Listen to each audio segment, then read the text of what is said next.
प्रिय दर्शकों नमस्कार। एक बार फिर से उपस्थित हूँ आप सबके सामने विश्लेषण जन्म कुंडली का इस कार्यक्रम के अंतर्गत। आज जो आपके सामने कुंडली लेकर के आया हूँ, ये कुंडली आई है मेरे पास झुंझुनू राजस्थान से। शुरू करते हैं आज का कार्यक्रम। कहीं नहीं जाना है, बिल्कुल बन के रहिएगा। जैसे कि आप लोग देख रहे हैं, मैं आपके सामने जो मैंने कुंडली बनाई है, ये वृश्चिक लग्न की कुंडली है। कल भी मैंने जो कुंडली विश्लेषण किया था वो वृश्चिक लग्न का ही जातक या जातिका थी शायद। आज भी ये कुंडली वृश्चिक लग्न की ही बनी है। और वृश्चिक लग्न के लोगों में एक अच्छी बात ये होती है, अगर लग्न विशेष की बात करते हैं तो, कि ये किसी के अंतर्गत नहीं रहते। मतलब ये नहीं चाहते हैं कि इनकी गाड़ी कभी भी लाल बत्ती पे रुके। ये नौकरशाह होते हैं। अच्छा पद, राजनीतिक लाभ, सरकार से युक्त होकर के काम करना, बैक ऑफिस पे काम करना, फ्रंट पे आकर के काम करना, ज़्यादातर दरवाजे के पीछे से काम करना। मैनेजमेंट इनका बहुत तगड़ा होता है। बहुत बड़े बड़े लोगों की आवभगत में कोई कसर नहीं छोड़ने वाले होते हैं। सूक्ष्म दृष्टि से अन्वेषक की भूमिका में होते हैं और थोड़े बहुत दकियानूस भी होते हैं। दूसरों के कामों में दखलंदाजी या तो नहीं करते या तो नुक्ताचीनी करते हैं। इसमें आपको सूर्य भी अच्छे मिल जाते हैं क्योंकि दशम भाव के स्वामी होते हैं। इस लग्न में आपको चंद्रमा भी अच्छे मिल जाते हैं। तो ज्योतिष के जो प्रधान नेत्र हैं सूर्य और चंद्रमा, वो आपके अच्छे बन गए। उसके बाद इस कुंडली के धन और पंचम भाव के स्वामी होकर के देवगुरु बृहस्पति भी अच्छे बन जाते हैं। और मंगल तो साक्षात इस कुंडली के लिए लग्नेश होते ही हैं। मारक होते हैं सप्तम भाव के साथ साथ 12वें भाव के स्वामी होकर के शुक्रदेव, और द्वितीय भाव के स्वामी होने के कारण देवगुरु बृहस्पति भी मारक हो जाते हैं। पर यह कुंडली विशेष के ऊपर निर्भर करेगी बात कि कुंडली में कौन मारक हो रहा है और कौन नहीं हो रहा है। मैंने बहुत बार आप लोगों को कार्यक्रम में ये बात कही है, सप्तमम मारक स्थानम तस्मातु प्रबलम धनम मरणम मारके शस्य दशायाम प्रवदित सुधी। व्यक्ति की कुंडली में अगर सप्तम भाव या द्वितीय भाव के स्वामी अगर शनि मंगल राहु केतु या पापक ग्रहों से संबंध बनाते हैं, या द्वितीय भाव अगर जन्म कुंडली में शनि मंगल राहु केतु या पापक ग्रहों का संपर्क अगर लेता है, तो वो सप्तम भाव से ज़्यादा मारक भाव बन जाता है। या वो ग्रह जो सप्तम भाव में बैठा है अगर कोई पापक ग्रह के साथ बैठा है तो वो वहाँ मारक की भूमिका में हो जाता है। इन सभी विषयों पर चर्चा करेंगे। बने रहिएगा कार्यक्रम के अंतिम हिस्से तक। कार्यक्रम रोज़ दिन देखना चाहिए और ये विश्लेषण का कार्यक्रम आगे और भी इसे मैं बहुत बेहतर बनाने वाला हूँ। जैसे जैसे धीरे धीरे आप लोगों का विश्वास मुझ पर बढ़ता जा रहा है, मेरे ऊपर भी दबाव बढ़ रहा है कि इसे और बेहतर कैसे बनाया जाए। इसमें बेहतर आप कुछ नहीं कर सकते। इसमें जो भी बेहतर करना है वो मुझे ही करना है, और वो बेहतर होगा मुझे प्रत्येक कुंडली को अलग तरीके से देखने की जागृति अपने अंदर पैदा करनी होगी। मैं हर एक कुंडली को अलग तरीके से देखूं और उसको और भी ज़्यादा बड़ी मानसिकता के साथ देखूं। समय का बंधन न रहे, बहुत प्रैक्टिकल विचारधाराओं के साथ देखूं और उसमें क्या कुछ सकारात्मक मैं अपने अध्ययन में बदलाव कर सकता हूं, वो मुझे शामिल करना होगा। अभी फ़िलहाल अगर बात करते हैं तो जन्म कुंडली के विश्लेषण के लिए मेरे पास वेटिंग्स 6 महीने से ज़्यादा की हो गई है और इसमें कार्यक्रम तो रोज़ दिन एक ही बनेगा, इससे तो ज़्यादा बना नहीं सकता। पर ऐसे लोग जो मेरे यहाँ कुंडली विश्लेषण के लिए नंबर लगाए हैं, मैं उन लोगों को यही बात कहूँगा कि आप लोग थोड़ा धैर्य रखें। धीरे धीरे हम सबकी कुंडलियाँ बना रहे हैं। लेकिन हाँ, कुंडली जो बनाता हूँ उसके बाद उसमें कभी भी कोई शिकायत नहीं आती है कि पंडित जी आपने कुंडली का विश्लेषण ऐसा बनाया था पर उसमें ये नहीं बताया या ये नहीं बताया। कई बार तो लोग रोने लगते हैं अपनी कुंडली का विश्लेषण देख करके, मुझे ऐसा ऑफिस के लोग बताए हैं, या कई बार लोग मैसेज करते हैं। तो ये सब गुरु जी का आशीर्वाद है, भगवान की बड़ी कृपा है, तभी ये संभव हो पाता है। मुझे जैसे बालक को आप लोगों ने देखा है और देख रहे हैं, विश्वास जगा रहे हैं मेरे ऊपर, ये बहुत बड़ी बात है। आइए सबसे पहले इनकी कुंडली के पंचांग से आपका परिचय करा देते हैं। जन्म होता है इनका मार्गशीर्ष माह में। मार्गशीर्ष माह में जन्मे लोग कभी कभी मूर्खता करते हैं, हमें वो नहीं करना है। और जन्म होता है उत्तरायण यानी कि यहाँ पे जितने भी शुभ ग्रह होंगे जैसे गुरु, शुक्र, बुध और चंद्रमा, ये सारे के सारे ग्रह बलवान होंगे और जातक के जीवन को चाहे जितनी भी परेशानियाँ मिले अंततोगत्वा उसको विजेता बनाते हैं। और जीवन में जो प्रगति होती है उसमें आपको प्रगति के साथ साथ कई बार उतार चढ़ाव भी देखना पड़ता है और ये प्रभाव रहेगा, वो मैं आगे बताऊंगा कि कैसा क्यों। जन्म होता है शिशिर ऋतु पे जिस पे शनि का प्रभाव है, बुधवार को जन्मे हैं, बुद्धिमान हैं, थोड़े डरपोक हैं और कृष्ण पक्ष के 10वीं तिथि के चंद्रमा सभी प्रकार के प्रभावों से या कई बार मन, बुद्धि, चित्त, शत्रुता, जीवन में परिस्थितियाँ, विपरीत स्थितियों का निर्माण, लाभ और हानि में से हानि ज़्यादा, पैसा बचाना और खर्च करना में खर्च ज़्यादा हो, जिम्मेदारी ज़्यादा हो, आमदनी थोड़ी कम हो, कई बार धन की हानि होते देखी जाती है और कई तरीके से यहाँ पे मन, बुद्धि, चित्त को व्यथित और परेशान होते देखा जाता है। यहाँ कृष्ण पक्ष के 10वीं तिथि के चंद्रमा जातक की कुंडली के लिए पापग्रह होंगे जिसके कारण कई बार व्यक्ति के जीवन का जो प्रभाव है, जो उसकी आबो हवा है वो प्रभावित होती है।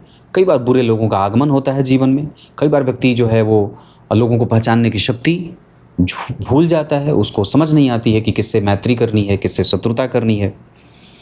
यही कृष्ण पक्ष के 10वीं तिथि के चंद्रमा आपके काम में अनिरंतरता देते हैं। बुद्धिमानी व्यक्ति की कुशाग्रता को प्राप्त नहीं कर पाती है, इस वजह से कई बार उसे नुकसान होता है। व्यापार अगर करेंगे तो बहुत ज़्यादा उधार हो जाएगा जिसके कारण व्यापार ठप हो जाए या रोकना पड़े, इस तरीके की स्थिति बनती है। स्वाति नक्षत्र ये वस्तुतः राहु का नक्षत्र है पर इसके वायु देवता स्वामी होते हैं, मतलब जो इस नक्षत्र के स्वामी देवता हैं वो वायु हैं, वायुदेव हैं। इस वजह से ऐसे लोग जो स्वाति नक्षत्र में जन्मे हैं उनको ओम वायवे नमः इस मंत्र का जप करना चाहिए। और साथ ही साथ अगर हो सके तो पीपल के वृक्ष की जड़ भी अपने गले में धारण करना चाहिए, छोटा सा टुकड़ा चांदी के ताबीज़ में भर के, या फिर अगर हो सके तो चिरचीटे की जड़ भी अपने गले में धारण कर सकते हैं। ये वात जनित बीमारियां व्यक्ति को परेशान करती हैं। नक्षत्र जो है वो स्वाति है, इस वजह से कई बार मूत्र कक्ष, मूत्र से संबंधित बीमारियां, गुप्तांग से, जननांगों से संबंधित समस्या, नाभि के नीचे का क्षेत्र प्रभावित होता है, पेट में वायु का गोला बनता है, उसके कारण कई बार भयंकर पीड़ा होती है पेट में, वात जनित कष्ट ज़्यादा मिलता है, ये सारी चीज़ें स्वास्थ्य में आती हैं।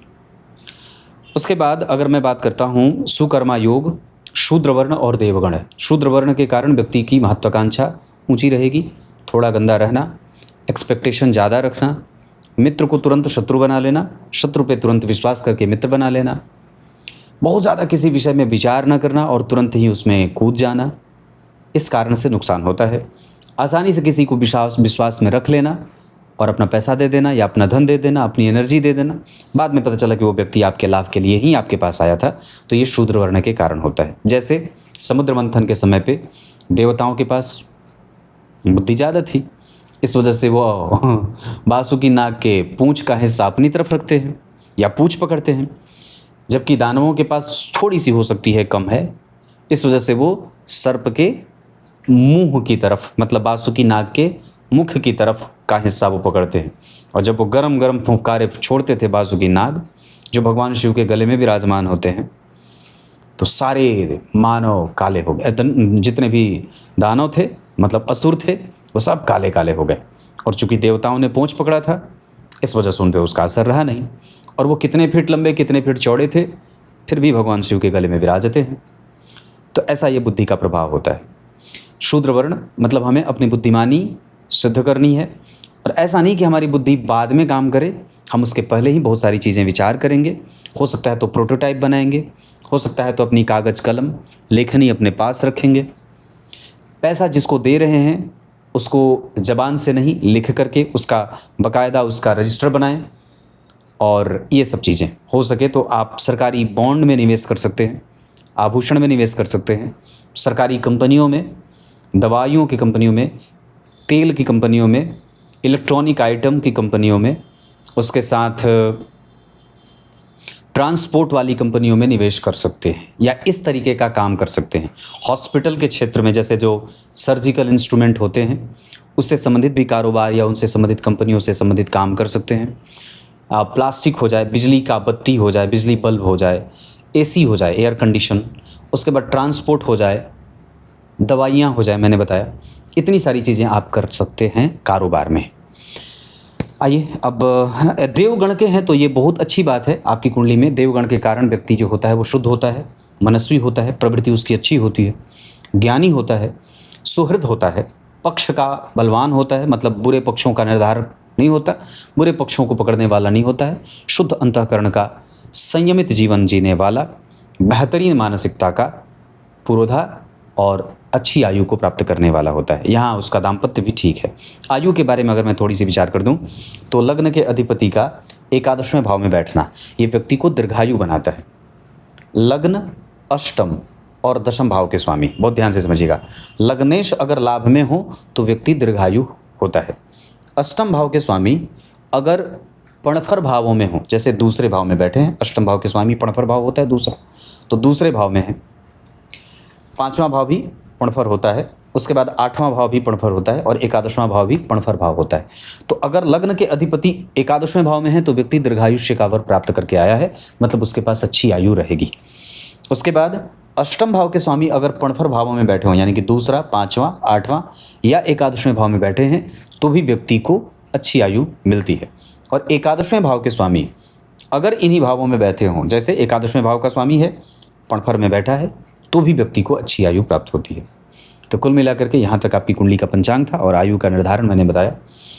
लग्न के अधिपति का एकादशवें भाव में बैठना द्विस्वाभाविक राशि में और अष्टम भाव के स्वामी का भी द्विस्वाभाविक राशि में बैठना व्यक्ति को 75 वर्ष की आयु से ज़्यादा की आयु देता है। ऐसे इस कुंडली में मानसिक विकृति, मानसिक परेशानियाँ दिख रही हैं और चंद्रमा के कारण दिख रही। चंद्रमा कृष्ण पक्ष के 10वीं, द्वादशी, एकादशी के होते हैं तो कई बार व्यक्ति समझदार थोड़ा कम होता है। अपने जीवन में कई बार वो एक ही बात गलतियां करता है जिसके कारण उसे मूर्ख भी कहा जा सकता है।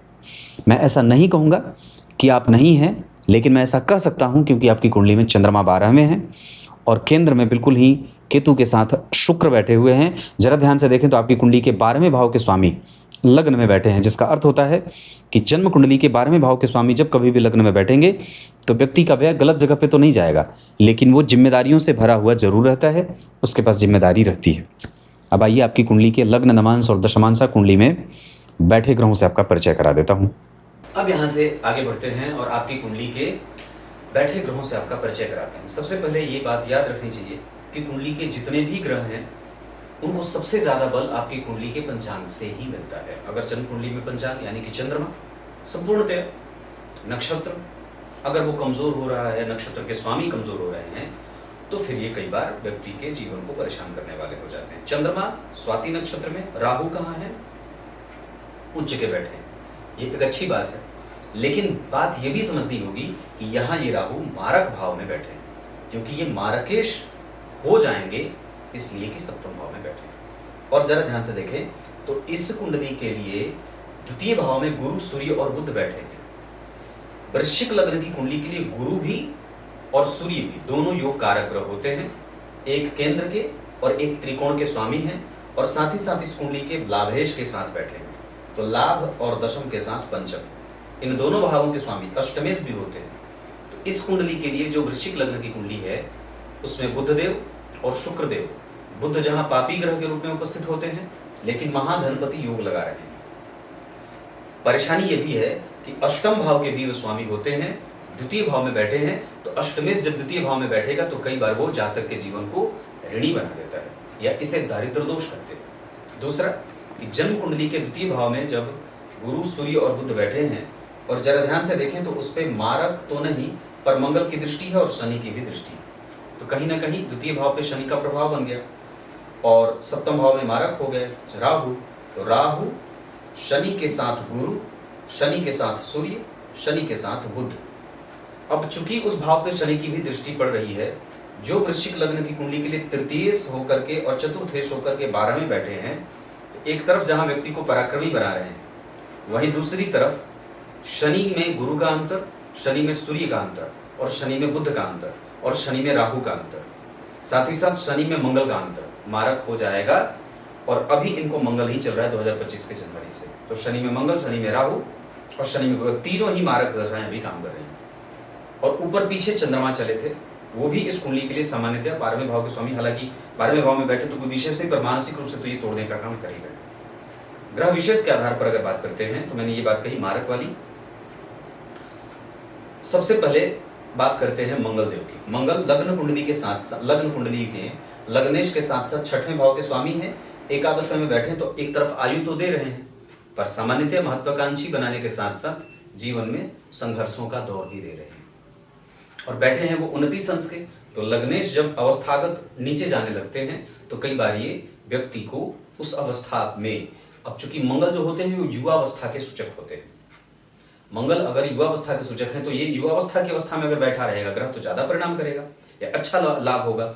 लेकिन यहाँ पे वो मृतप्राय है या वृद्ध होकर के बैठ रहे हैं, अवस्थागत बिल्कुल ही नीचे जा रहे हैं, तो इस अवस्था के कारण भी व्यक्ति की मंशा या व्यक्ति की इच्छा जो होती है वो कई बार कमजोर या दबती हुई मालूम पड़ती है। उसके बाद द्वितीय भाव के स्वामी होकर के और पंचम भाव के स्वामी होकर के द्वितीय भाव में ही देवगुरु बृहस्पति बैठे हैं। एक अंश 35 कला, यहाँ भी ग्रह अंश बल से कमजोर है। केतु के नक्षत्र में बैठे हैं और केतु लग्न में बैठे हैं।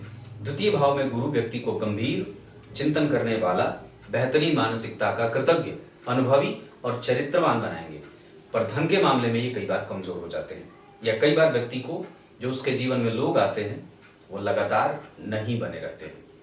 उसके बाद अगर तीसरे और चौथे भाव के स्वामी की बात करते हैं तो शनिदेव बनते हैं। वो उच्च के हैं, इस वजह से व्यक्ति पराक्रमी, न्याय का दर्शन कराने वाला, न्याय प्रिय, गंभीर मानसिकता का, पुराणों का अध्ययन, धर्मशास्त्र का अध्ययन, ज्योतिष का अध्ययन, मेडिकल के क्षेत्रों का अध्ययन, बहुत सारे विषयों का विशारद होता है, पर वो किसी काम का कई बार नहीं होता। या ये कह सकते हैं कि व्यक्ति को माता की लंबी आयु तो मिल जाती है पर उसके साथ उनको रुग्णता भी मिल जाती है। भवन, भूमि, वाहन आदि का सुख व्यक्ति को देर से मिलता है और कई बार जीर्ण मकान में भी रहना पड़ता है। पंचम भाव के स्वामी के बारे में मैंने बात की, गुरु के बारे में, वो सूर्य और बुध के साथ बैठे हैं। इस वजह से मैं इतनी बात कहूंगा कि व्यक्ति की कुंडली में पंचम और दशम भाव के स्वामी धन भाव में बैठे हैं तो ये अपने आप में बहुत अच्छा योग होगा। लेकिन चूंकि इस कुंडली के लिए अष्टमेश भी उनके साथ बैठ रहे हैं तो कहीं ना कहीं ये एक नुकसान का कारण भी बन रहे हैं। हालांकि यहाँ पे पैतृक संपत्ति सामान्यतः होने के बावजूद भी कोई विशेष काम कर जाए इसकी कोई गारंटी नहीं है।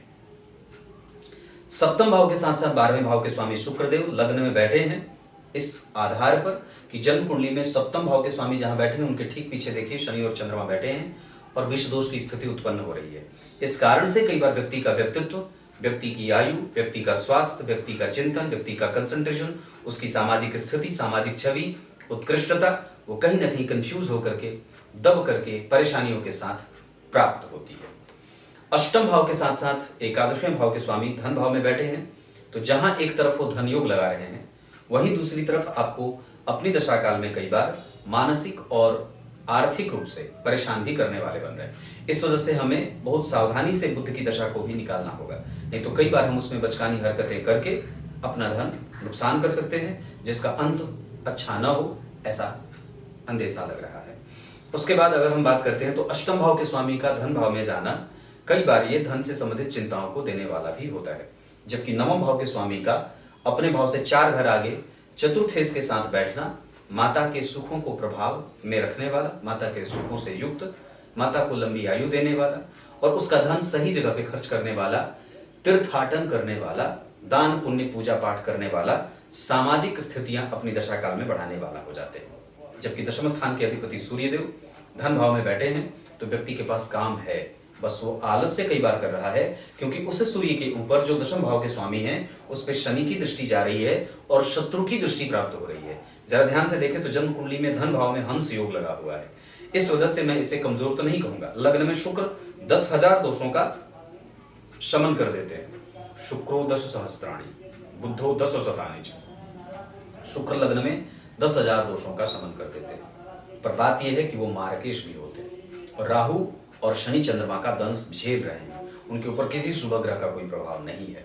और साथ ही साथ सप्तम भाव में राहु बैठे हैं, इस वजह से यहाँ राहुदेव और शुक्रदेव और उसके साथ साथ शनि और चंद्रमा कहीं ना कहीं मतलब आप देखें तो ग्रहों को पसोपेश में देखने को मिल रहा है। ग्रह सारे ही कंफ्यूज हो रहे हैं, भटक रहे हैं, जिसके कारण जिसका प्रभाव जातक के जीवन पे पड़ रहा है।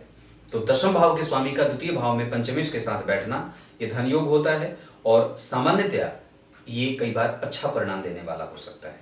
जबकि एकादशवें भाव के स्वामी का धन भाव में बैठना महाधनी महालाभकारी योग और 12वें भाव के स्वामी का लग्न में बैठना जिम्मेदारियां रहती हैं, व्यय सही जगह पे होता है, धन गलत जगह पे खर्च नहीं होता और लगभग व्यक्ति ऋण से मुक्ति पा जाता है।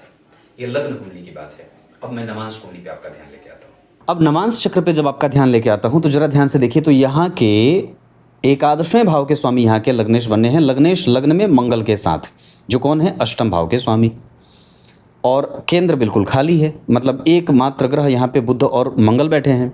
यहाँ बुध अपनी राशि के अगर नहीं बैठे होते, यो यो भावो स्वामी दृष्टो युतो वा, तो मतलब भाव का स्वामी अगर भाव को देखे तो भाव बलवान है, और भाव का स्वामी अगर भाव में बैठे तो भी भाव बलवान है। तो यहाँ पे बुध बलवान होके बैठे हैं, पर उनका घर्षण भी हो रहा है। मतलब बुध 100% एनर्जी के साथ उपस्थित नहीं है। क्यों नहीं है?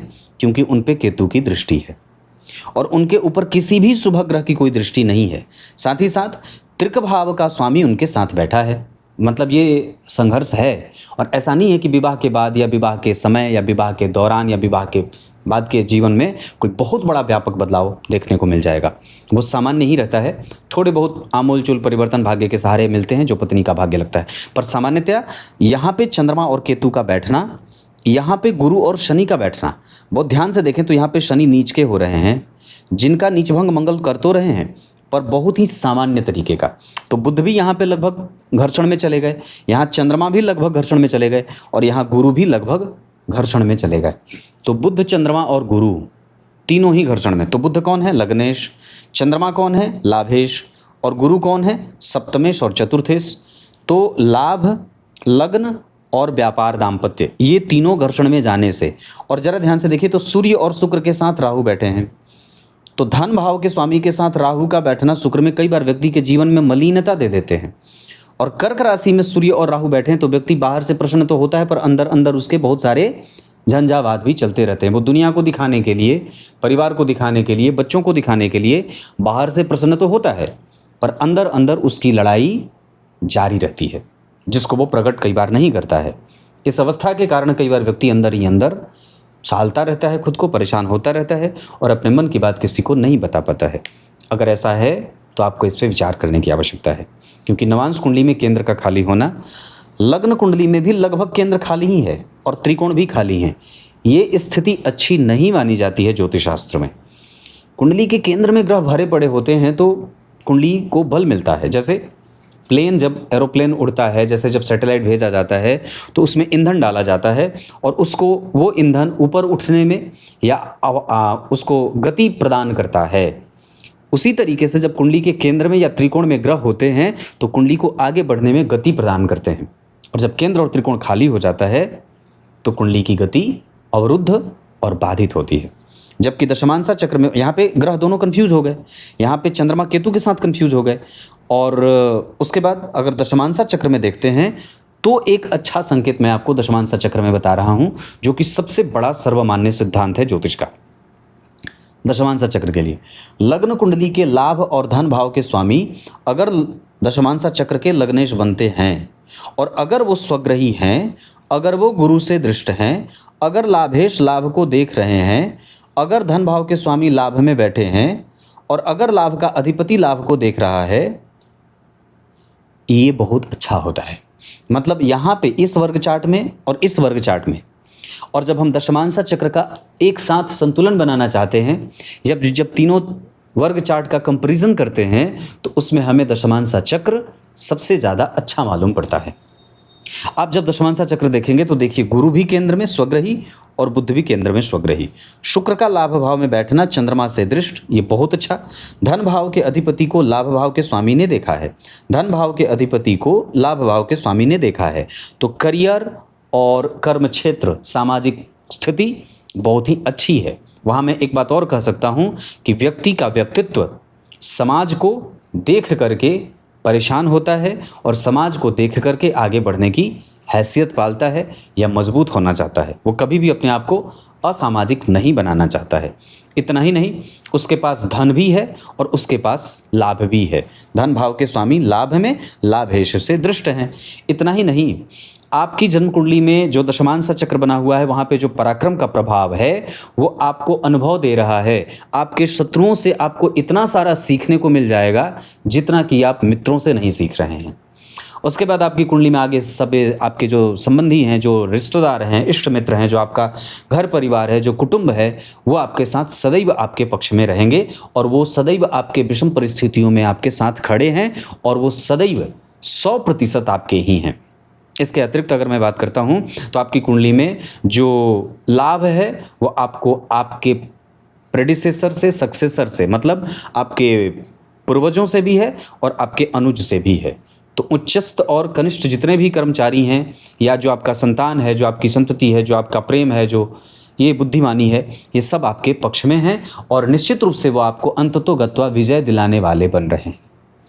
इसके साथ साथ अगर मैं बात करता हूं तो शत्रु के कारण भले ही विषम परिस्थिति क्यों न बन रही हो, चूंकि दशमांशा कुंडली के छठे भाव में मंगल और शनि का आपस में परिवर्तन हो रहा है, इस वजह से इसे एक अच्छा संकेत माना जाएगा। और इस आधार पर यह बात मैं कह सकता हूं कि व्यक्ति के जीवन में चाहे जितने ही विषम परिस्थितियों का निर्माण क्यों न हो रहा है, अंततोगत्वा उसके शत्रु को मुंह माटी लगेगा।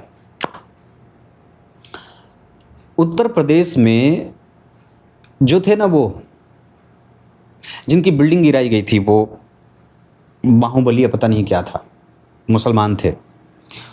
तो उस समय, अब मैं नाम वाम तो नहीं बताऊंगा, पर वहाँ के जो पुलिस अधिकारी थे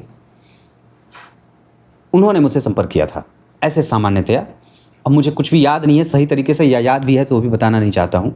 तो मैंने उनको एक बात कही थी कि जो आपके पीछे पड़ा है, जो आपको मारना चाहता है, जो आपको परेशान करना चाहता है, उसके मुंह में माटी लगेगी।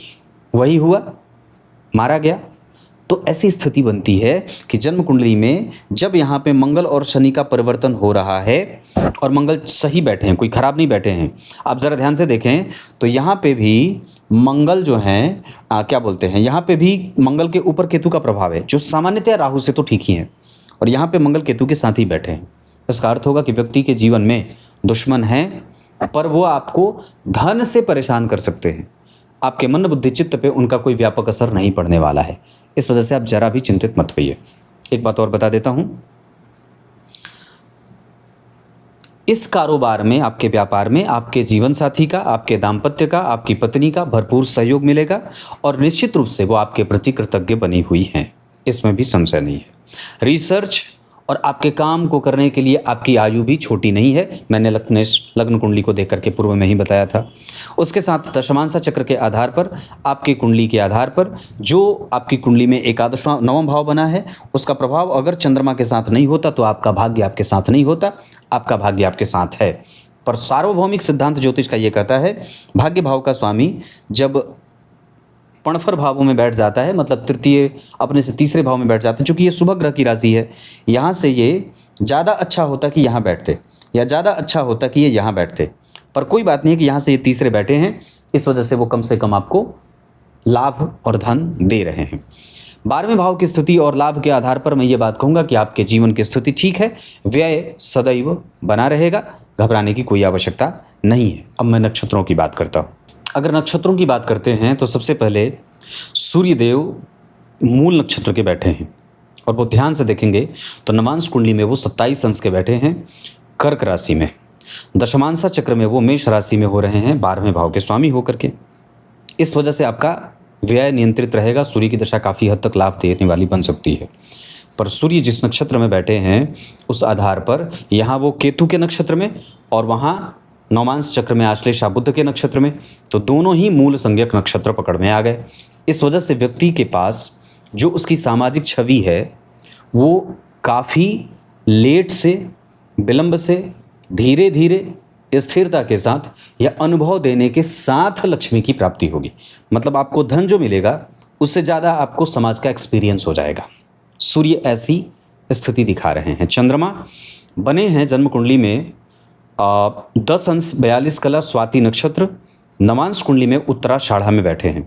इसका अर्थ होगा कि यहाँ चंद्रमा भी जिस स्थिति में जा रहे हैं वहाँ भवन, भूमि, वाहन आदि का सुख, भाग्य, धर्म, कम्युनिकेशन और इतना ही नहीं, जीवन में इच्छाओं की पूर्ति कराने वाले ग्रह के रूप में बन रहे हैं। और चंद्रमा की दशा आपकी कुंडली में अच्छी दशा जाएगी। मंगल चित्रा नक्षत्र अपने नक्षत्र में 29 अंश के और कन्या राशि में लग्न में भी बैठे हैं। नवांश में भी कन्या राशि के वर्गोत्तम होने के कारण दशमांशा चक्र में शत्रु के साथ परिवर्तन करने के कारण परम मैत्री हो जाएगी। इस वजह से मंगल लग्नेश की दशा भी जातक के जीवन को कभी कभी कष्ट और कभी कभी सुख और तेजी देने वाली होगी। मंगल की दशा में शनि का अंतर, मंगल की दशा में राहु का अंतर कई बार मानसिक परेशानी देने वाला हो सकता है। बुधदेव आपकी कुंडली में 18 अंश के बैठे हैं पूर्वाषाढ़ा नक्षत्र में, मंगल अपने ही नक्षत्र में बैठे हैं चित्रा नक्षत्र में, नवांश कुंडली में भी वही हैं क्योंकि सेम राशि है। इस वजह से मंगल देव आपको एनर्जी वाला बना रहे हैं, काफ़ी समझदार और महत्वाकांक्षी भी बना रहे हैं, साथ ही साथ उसकी पूर्ति करने में व्यक्ति को बल भी मिल रहा है। बुधदेव आपकी कुंडली में 18 अंश 30 कला पूर्वाषाढ़ा नक्षत्र के बैठे हैं और वो आपको अनुभवी बना रहे हैं। इतना ही नहीं, नवांश कुंडली में भी जो बुधदेव बैठे हैं वो हस्त नक्षत्र में बैठ करके आपको भविष्य को समझने वाला, कृतज्ञता, तारतम्य बनाने वाला, बैलेंस क्रिएट करने वाला और भगवत भक्त बना रहे हैं। वाणी अच्छी, ज्ञान अच्छा, बुद्धि अच्छी, कैपेसिटी अच्छी और समस्या को समझने की शक्ति अच्छी, पर फिर भी ये अष्टमेश होकर के धन भाव में बैठे हैं, इस वजह से कभी ना कभी तो संशय पैदा करते ही हैं। उसके बाद आपकी कुंडली में देवगुरु बृहस्पति मूल नक्षत्र के बैठे हैं, नवांश चक्र में वो भरणी नक्षत्र में बैठ रहे हैं। गुरु की दशा आपको यश, मान, पद, प्रतिष्ठा, धन, धर्म, आध्यात्म, चिंतन, तीर्थ, पैतृक संपत्ति, संतान, परिस्थिति को समझने की शक्ति और अनुभवगम्य, बोधगम्य बात करने वाला, ऐसा गुरु की दशा में मिलेगा। जबकि शनिदेव और गुरु की दशा में धर्म भी होगा, बहुत बढ़िया। मूल नक्षत्र के बैठे हैं, नवांश चक्र में वो भरणी के जा रहे हैं, दशमांश चक्र में स्वग्रही हैं। इसका अर्थ होगा कि व्यक्ति के पास धन है और रहेगा। शुक्रदेव आपकी कुंडली के विशाखा नक्षत्र में 2 अंश 37 कला के, नवांश कुंडली में वो कर्क राशि में बैठे हैं आश्लेषा नक्षत्र में। इस आधार पर शुक्रदेव आपकी कुंडली में यश, मान, पद, प्रतिष्ठा की वृद्धि करने के साथ साथ मारक ग्रह के रूप में भी बनेंगे। इस वजह से कई बार वो माता पिता, भाई बहन, सगे संबंधी, इष्ट मित्र, ससुराल पत्नी के लिए कई बार कष्ट देने वाले ग्रह बनेंगे।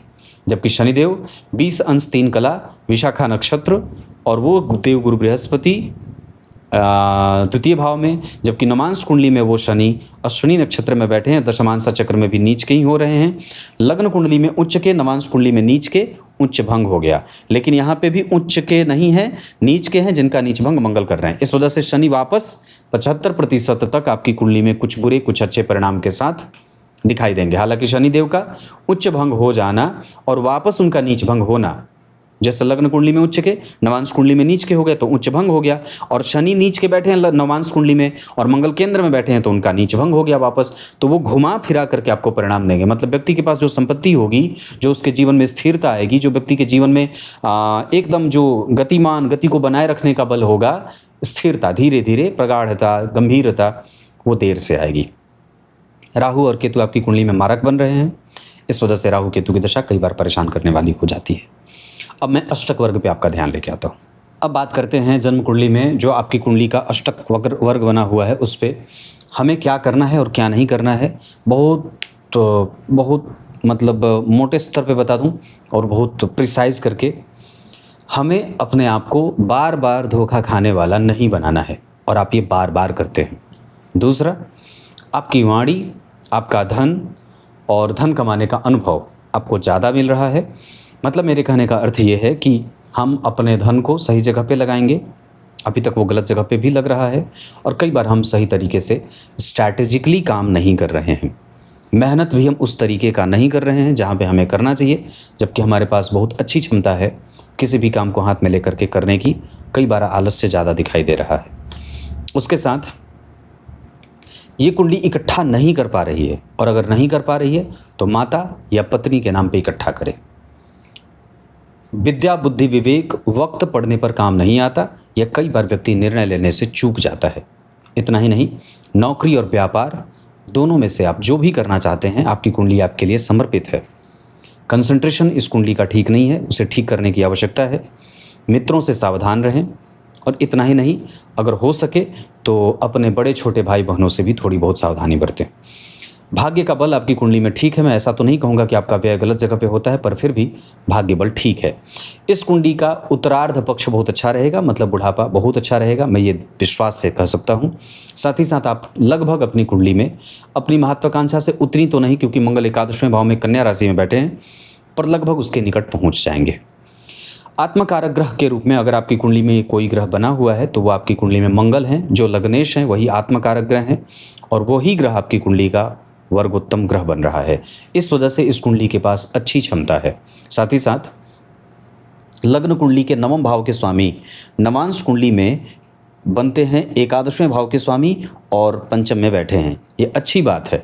और साथ ही साथ जरा ध्यान से देखें तो वो चंद्रमा गुरु से केंद्र में है, पर शनि और राहु से दृष्ट भी हैं। इस वजह से कहीं न कहीं व्यक्ति के भाग्य में अवरोध भी बन रहा है। ऐसी अवस्था में हमें देवी मैया की मंदिर की पूजा, शिव मंदिर का दर्शन, नित्य जलाभिषेक, शिव जी को दूध, जल और काला तिल, साथ ही साथ अगर हो सके तो शहद वगैरह से भगवान शिव का अभिषेक किया करें। अब तो श्रावणी शुरू होने वाली है कल परसों से, इस वजह से इस बात का ध्यान रखें। रुद्राक्ष की माला 3 मुखी अगर धारण कर सकते हैं तो बिल्कुल धारण करें। साथ ही साथ प्याज लहसुन वगैरह का सेवन अगर हो सके तो रुद्राक्ष अगर धारण करेंगे तो बंद कर देंगे। लाल चंदन की माला भी अगर हो सके तो गले में धारण कर सकते हैं। इतनी सारी चीज़ें हैं। अब मैं आपकी कुंडली में अभी वर्तमान में 2031 के जुलाई तक एक लाजवर्त कहूँगा धारण करने के लिए, या तो गले में या तो दाहिने हाथ की मध्यमा उंगली में। अब मैं एक बात और भी आपकी कुंडली में जो समझाऊंगा कि कितने धन योग बने हुए हैं कुंडली में।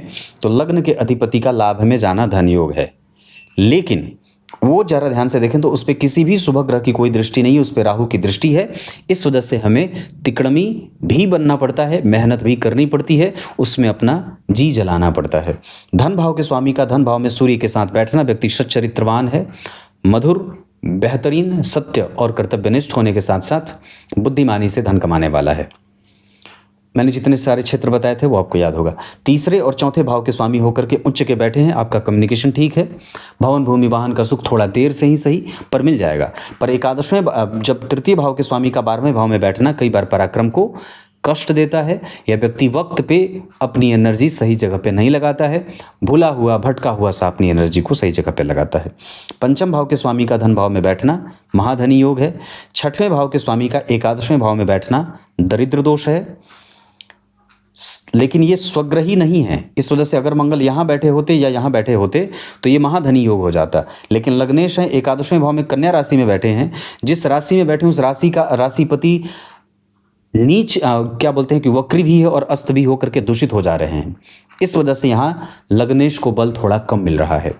सप्तम भाव के स्वामी का लग्न में बैठ करके वापस सप्तम को देखना, ये व्ययात्मक स्थितियाँ दिखाते हैं और व्यक्ति को व्यापारिक विचारधारा वाला बनाते हैं। अष्टम भाव के स्वामी का धन भाव में जाना दारिद्र दोष होता है। नवम भाव के स्वामी का 12वें घर में जाना लक्ष्मी संपन्न योग होता है, व्यय सही जगह पे और धर्माचरण करने वाला। दशम भाव के स्वामी का द्वितीय भाव में जाना महाधनी योग होता है। लाभ भाव के स्वामी का धन भाव में आना महाभाग्यशाली योग होता है। 12वें भाव के स्वामी का लग्न में आना जिम्मेदारियों को निभाने वाला ऐसा योग हो जाता है। लग्न के अधिपति का दशम स्थान में जाना गुरु से दृष्ट बहुत अच्छी स्थिति। धन भाव के स्वामी का एकादशवें भाव में जाना बहुत अच्छा प्रभाव। तृतीय भाव के स्वामी का अपने भाव से 4 घर आगे जाना, लेकिन ये ठीक नहीं क्योंकि राहु और केतु का संपर्क है। इस वजह से घर्षण करके मेहनत करके तब जा करके व्यक्ति को ऐसी चीज़ें मिलती। पर गुरु, बुध, शुक्र और चंद्रमा ये 4 ग्रह आपकी कुंडली में आपके कारोबार के लिए अच्छे ग्रह के रूप में बन रहे हैं। होरा चक्र के आधार पर अगर मैं बात कर दूं तो आपकी कुंडली में गुरु, राहु, केतु, चंद्रमा, मंगल और सूर्य मेहनत करवा करके धन दे रहे हैं, जबकि शनि, बुध और सूर्य मानसिक प्रभावों को थोड़ा बहुत उदासीन करते हुए धन दे रहे हैं। भवन भूमि वाहन आदि से संबंधित अगर कोई भी निर्णय लेना होगा तो आप गुरु की दशा, शनि की दशा, चंद्रमा के साथ बुध और मंगल की दशा का इस्तेमाल कभी भी कर सकते हैं। माता और पिता से संबंधित अगर मैं बात कर दूं तो आपकी कुंडली में पिता का पक्ष और माता का पक्ष दोनों ही लगभग ठीक है, माता थोड़ी रुग्ण दिखाई दे रही हैं। संतान वगैरह का सुख आपकी कुंडली में 100% अच्छा है। संतति आपसे ज़्यादा भाग्यशाली है और बुद्धिमान भी है। पूजा पाठ, मंत्र जप, इन सभी चीज़ों में थोड़ी जिम्मेदारी आ जाती है। वैसे आप कृतज्ञ हैं और भगवान के प्रति भले प्रकट न करते हों पर आस्था बनी की बनी है। इसके साथ साथ आपको अरिष्ट चक्र, तीन सांसा चक्र के आधार पर मैं आपको कहूँगा कफ जनित बीमारियाँ, हृदय ज़्यादा परेशान है, घर की सफाई खुद से करिए, नित्य मंदिर जाया करिए, गाय के दूध का शिव जी को अर्पित करना, उसके साथ साथ सफ़ेद चंदन शिव जी को लगाना, पेट का ध्यान आपको रखना होगा। और बाकी वैसे इस कुंडली में भुजाओं का दर्द वगैरह ठीक है।